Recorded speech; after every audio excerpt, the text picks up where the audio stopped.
seu lado e vamos ministrar sobre a vida dele agora. Vamos ministrar sobre a vida do seu irmão agora. É culto de oração, é culto de intercessão, é culto de libertação. Coloque a mão sobre o ombro do seu irmão agora e vamos orar, pedindo a Deus pela vida do irmão que está do seu lado.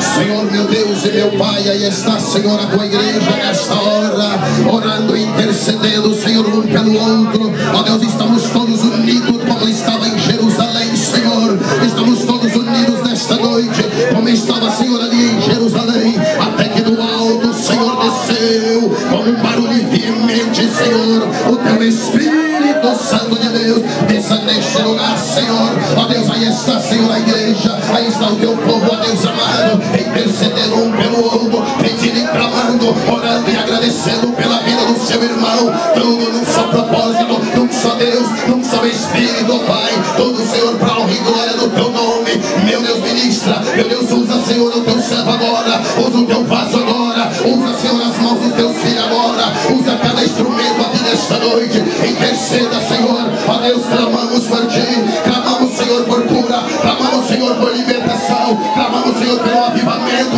Aviva, Senhor, aviva, Senhor, aviva, Senhor, esta igreja, aviva este povo, ó Deus amado. Clamamos, Senhor, ó Deus amado, pelo teu mover neste lugar. Ó Deus, aí está, Senhor, as vidas, aí está, Senhor, cada instrumento, aí está, Senhor, cada mão, ó Deus amado, que está posto sobre o ombro do teu irmão. Ó Deus, sendo um instrumento, sendo um mensageiro, sendo